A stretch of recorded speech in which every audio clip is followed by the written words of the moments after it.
Akaba. Akaba. Akaba, come on. Come on.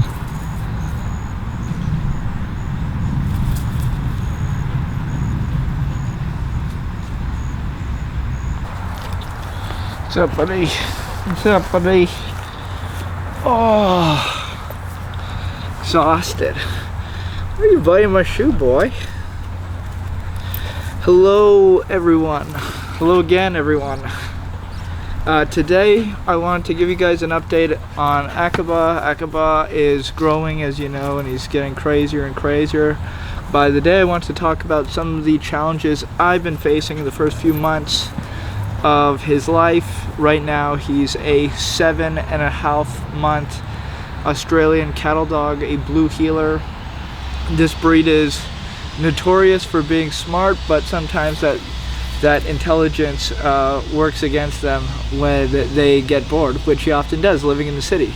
So Akaba has always had, ever since he was very young, problems with aggression. He's had problems barking. Not when he was super young, but let's sort of break it down. When I first got him, that first night, he was super quiet. He just stayed in his crate all night, didn't make any noise for the first few weeks of his life. And he would go to sleep, super quiet, wake up, he wouldn't make any noise.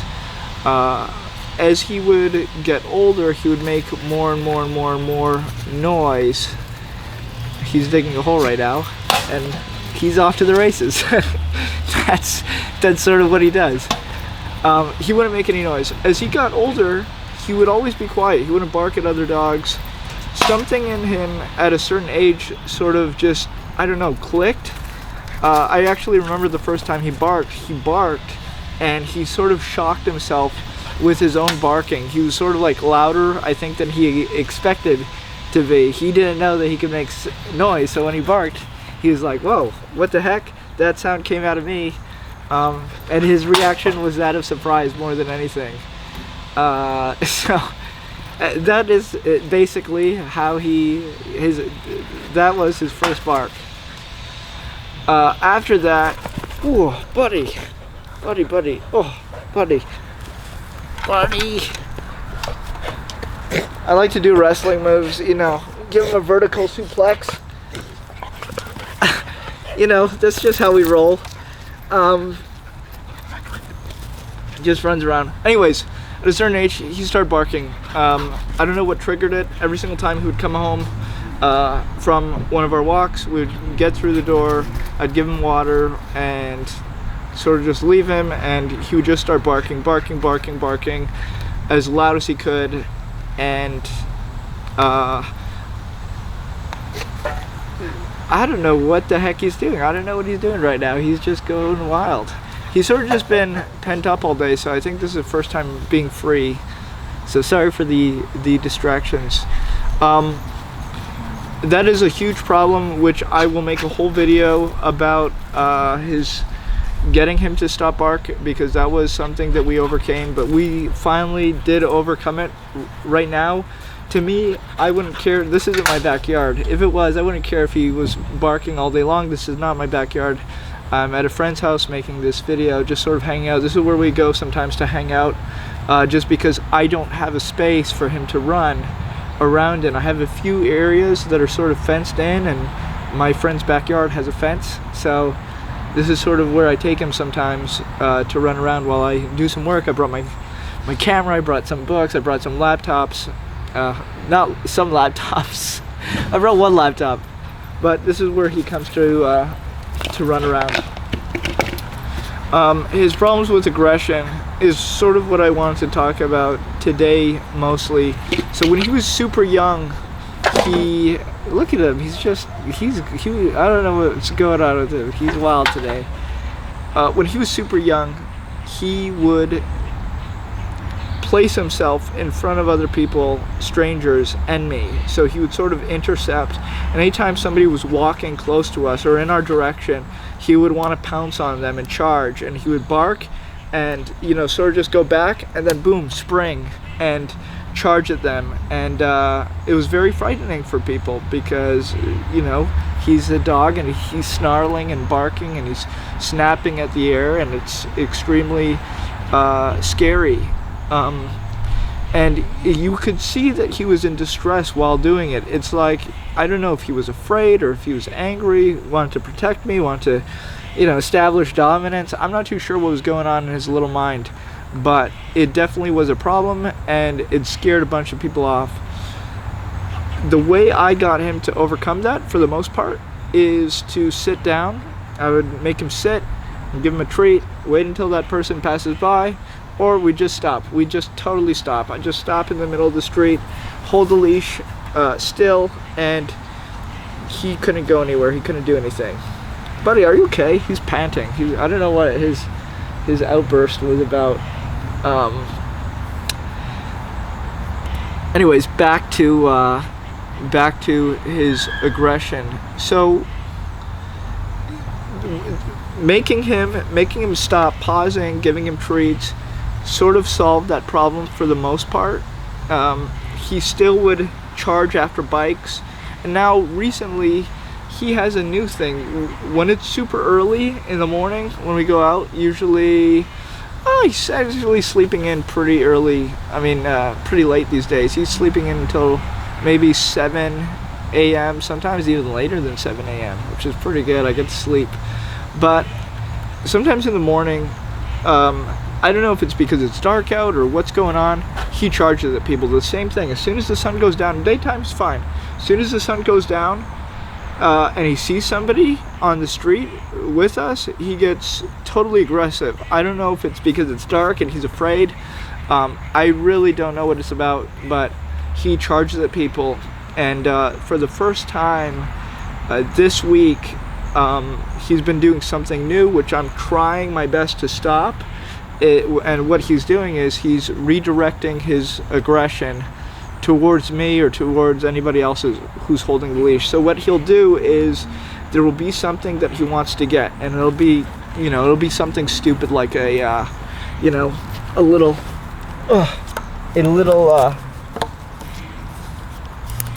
hey, that's my stick.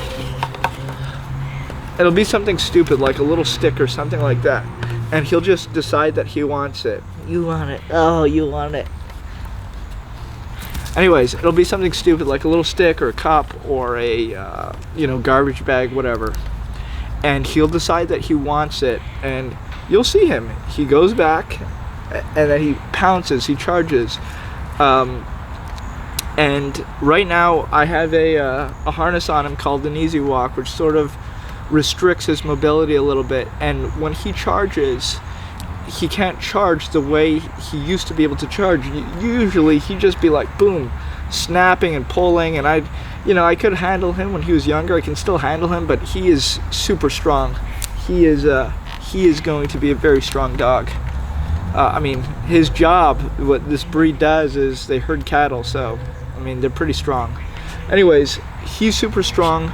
That sort of stops him in his tracks, and because he's stopped, he has this pent-up aggression. It's like this frustration. Oh, I want something. I want to get this jogger. I want to get this bike. I want to get this, pop can.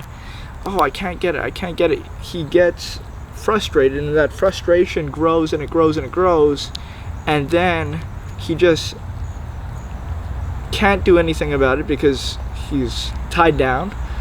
And so he redirects it to the nearest thing to him, which is me. And this week I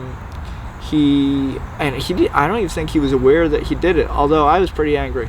Anyways, he put his teeth on me, and he squeezed, he bit me, and it was something very new for me. I was always used to him, like, if he was sort of annoyed or whatever, he'd grab like the bottom of my shorts or a little part of my shirt and just like tug a little, but not like hard, just like a little nip, but never me. This was the first time where he did it to me, and so that was something that I was not having. And I know myself, another thing, which I'll talk about in another video, longer video. You don't want to, oftentimes you get frustrated with your dogs. You do not want to act out of that frustration and do something you regret. But I was very close, and I'll tell you, I felt like giving him some bare knuckle boxing, knocking some of those teeth out, because he bit me pretty hard, and it was for you know, nothing that I was doing. All I was doing was giving the guy a walk. I was giving him a walk, and he bites me. So yeah, that is new. That is new. That is one of the challenges that I'm facing right now. Another thing that he does, which I think I just solved, is he pulls on his leash. He usually doesn't. 90% of the walk, when we are walking, he will be totally fine. He will just be walking, you know, smelling the grass, looking around, doing what dogs do. But this week, actually not this week, he always did it since he was young, but now he's so much stronger. But anyways, what he'll do is he'll bite the leash and he'll pull, and it's sort of like a tug of war, because the leash is attached to my arm and I'm trying to tell him to stop, and he's not stopping. So I had a few tricks to get him to stop doing that. I would distract him, I would give him a treat, I would make him sit, give him a treat. Unfortunately, it doesn't really work anymore. He sort of just decides, especially early in the morning. I think he's just too excited to be outside, and late at night, because he's like, I'm going home. And there's actually certain areas where I know he'll just grab that leash.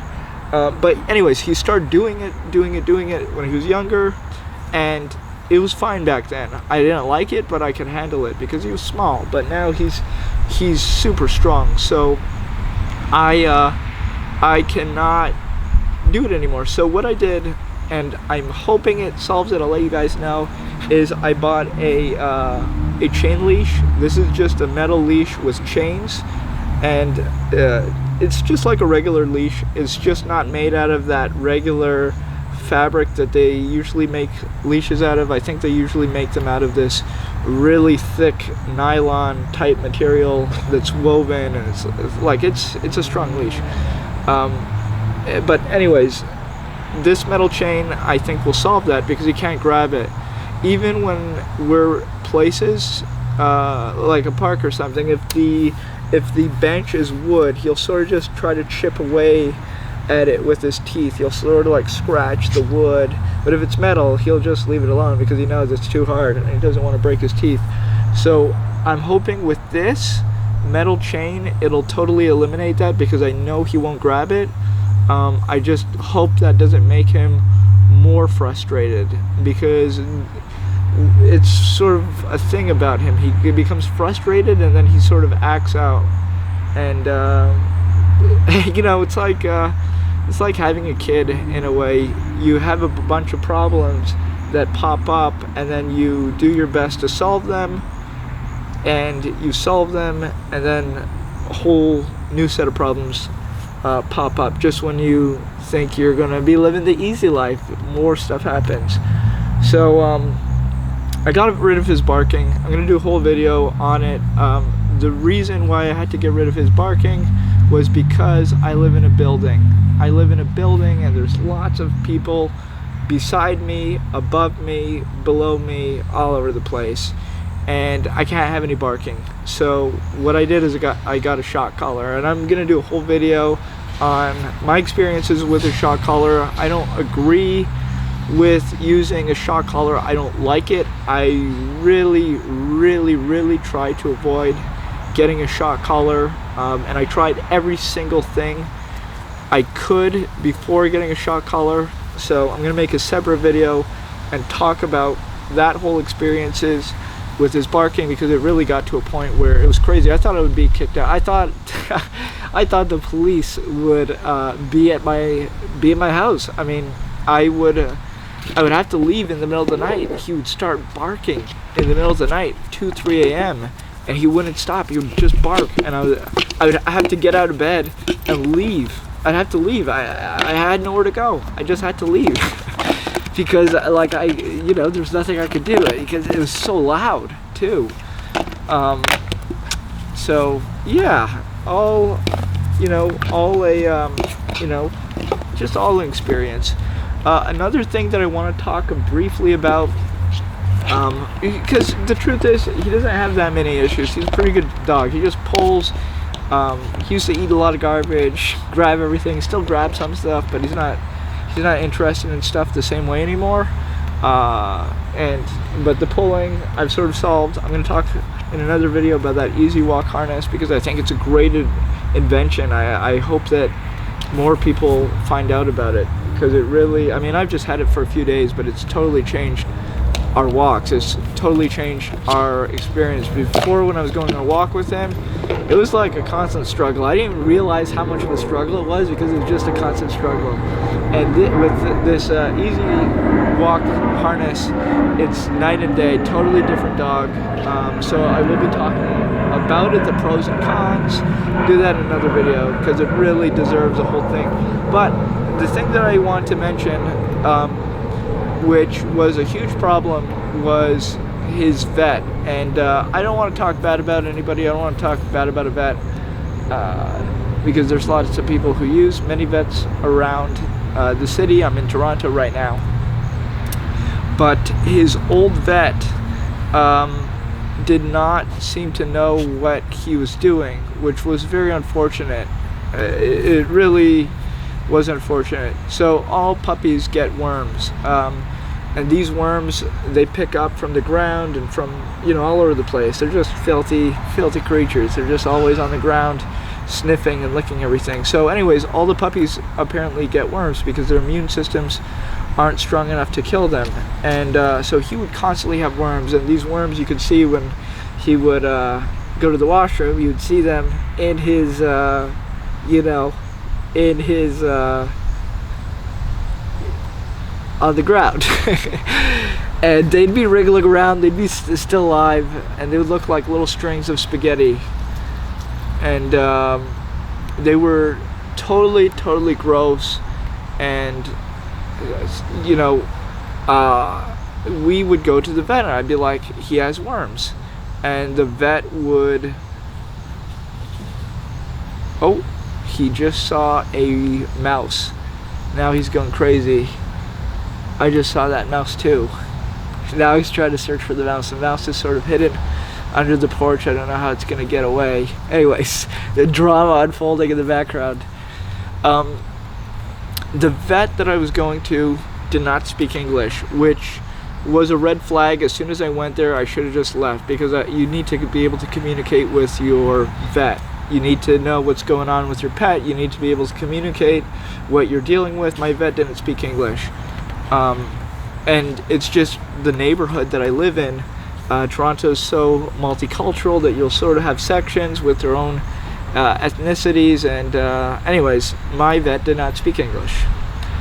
And so when my vet would prescribe the medicine that he was supposed to get to kill worms, which was strong IDT, he did not give us the right medicine schedule.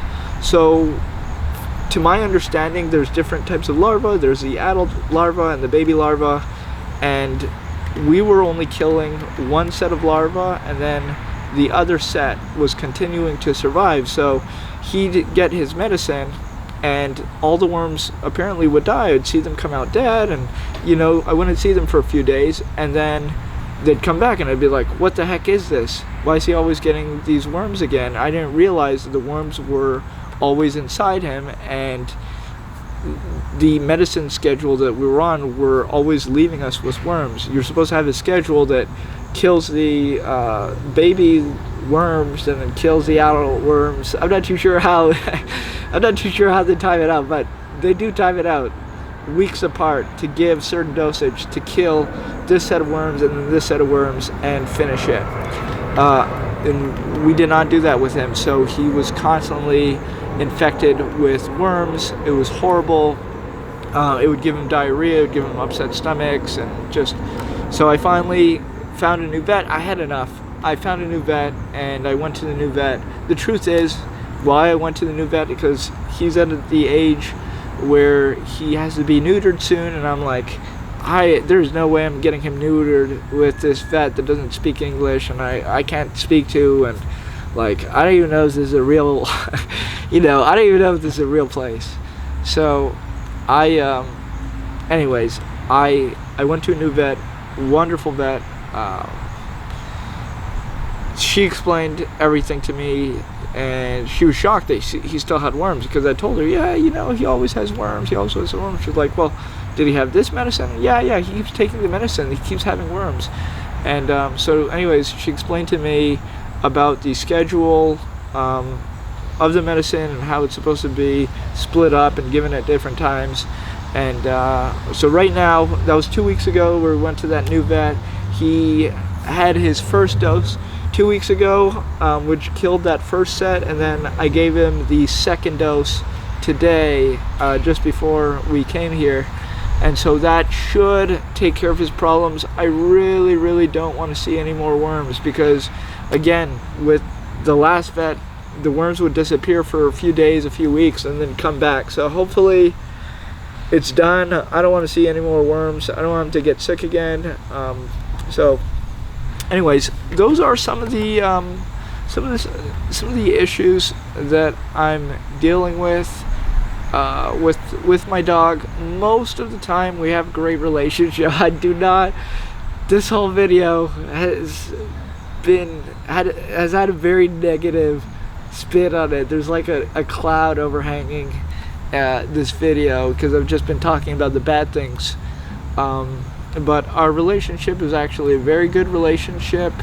I think we're at a point where we bonded pretty closely. It's just these dogs need to constantly be changing and adapting and learning things. And he's really not meant to be living in a city. I just want to say this for people. I'm doing this right now. I have an Australian cattle dog. He's a puppy. I've had him for 5 months. We live in the city. If you're thinking about getting an Australian cattle dog, a blue heeler, a red heeler puppy, do yourself a favor and live out in the suburbs. Live in, on a farm, on a ranch, in the forest, in the woods, somewhere like that. You don't want to live in the city. When you live in the city, you have a lot of problems with a dog like this. This is a dog that needs a lot of exercise. He needs to be outdoors, and I can't give it to him every single day just because he has so much energy. We go for long walks. We go for maybe an hour and a half, 2 hours in the morning. That's just the first walk of the day, and then we'll take a break, go home for a bit. I'll do stuff, then I'll take him for another walk, maybe this time half an hour, 45 minutes, go home again, take a break for another few hours, and then again do that throughout the day, every few hours, and then at the end of the day do another long walk, about an hour and a half, 2 hours. So we're constantly outside, and he still has energy. And in my apartment, the place that I live, hey, get away from that bike, Akaba, come here. He doesn't have room to run around, so you really do want to have a space like this. I do come here sometimes with my books, with my laptop, with work, and I just work and do stuff while he sort of has time to be free and run around, because I don't have that where I live. So if you are thinking about it, just be considerate for the animal. That's another thing. We will not be living in the city for very long. This is just a temporary thing. I did not plan to be in the city for this long. I didn't want him to be in the city this long, but because of extenuating circumstances, I had to be in the city longer than I thought it would be. So really looking forward to being in spaces and places where he can sort of be free and run around, because he has a lot of energy, more energy than well, actually I do more things than him. I'm actually much more active than him, but he does have a lot of energy. And I get up in the morning totally exhausted. If you're gonna get a puppy, just know that you're gonna lose a few months of your life. They'll be like a blur, a hellish blur, where you're just waking up in the middle of the night and you're just tired day after day. and just dealing with different stuff. You also just get emotionally drained. They're just emotionally draining sometimes. Like, you're dealing with a lot of emotions: anger, frustration, sometimes happiness, sometimes sadness, sometimes you're just so disappointed. You know, there's a lot to deal with, so it is pretty difficult, but it is rewarding in the end. I think it is. I think it's worth it. But we've been having a pretty good time, and we want to continue having a good time.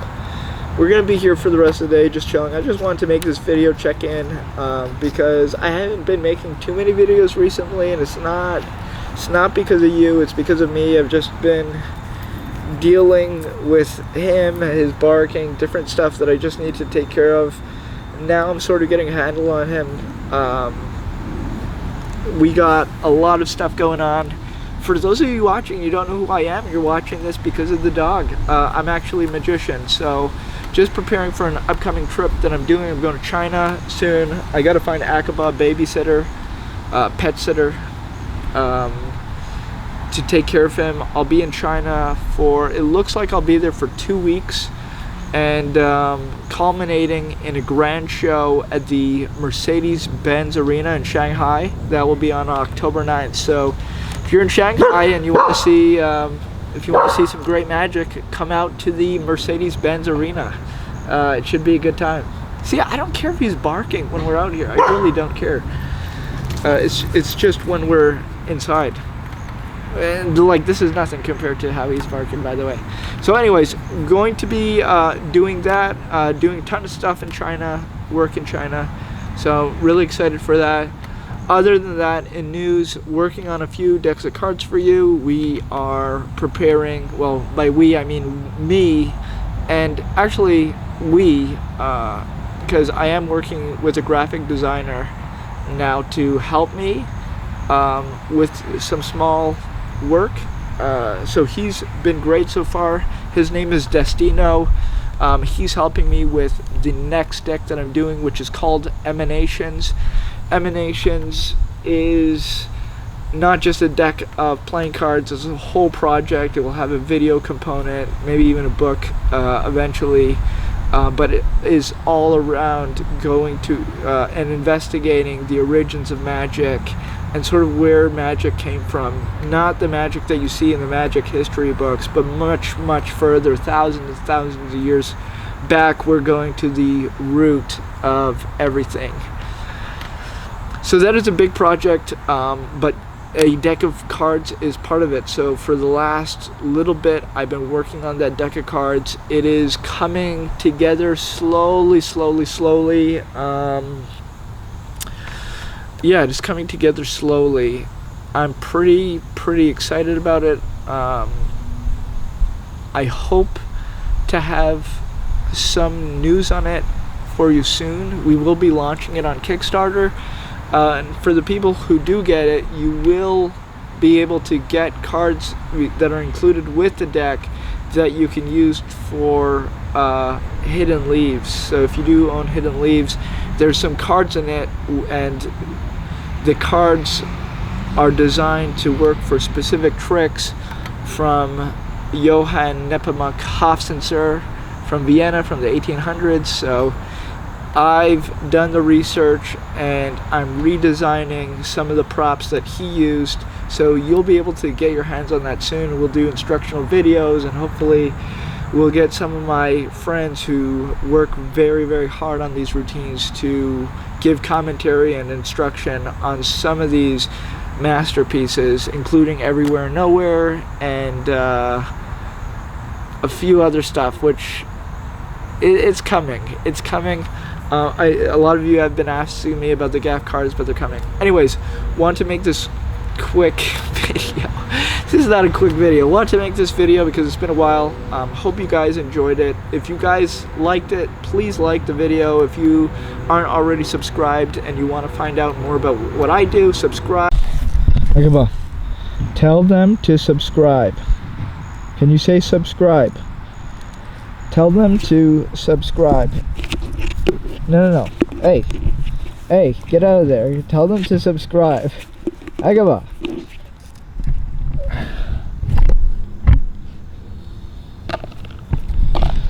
Akaba.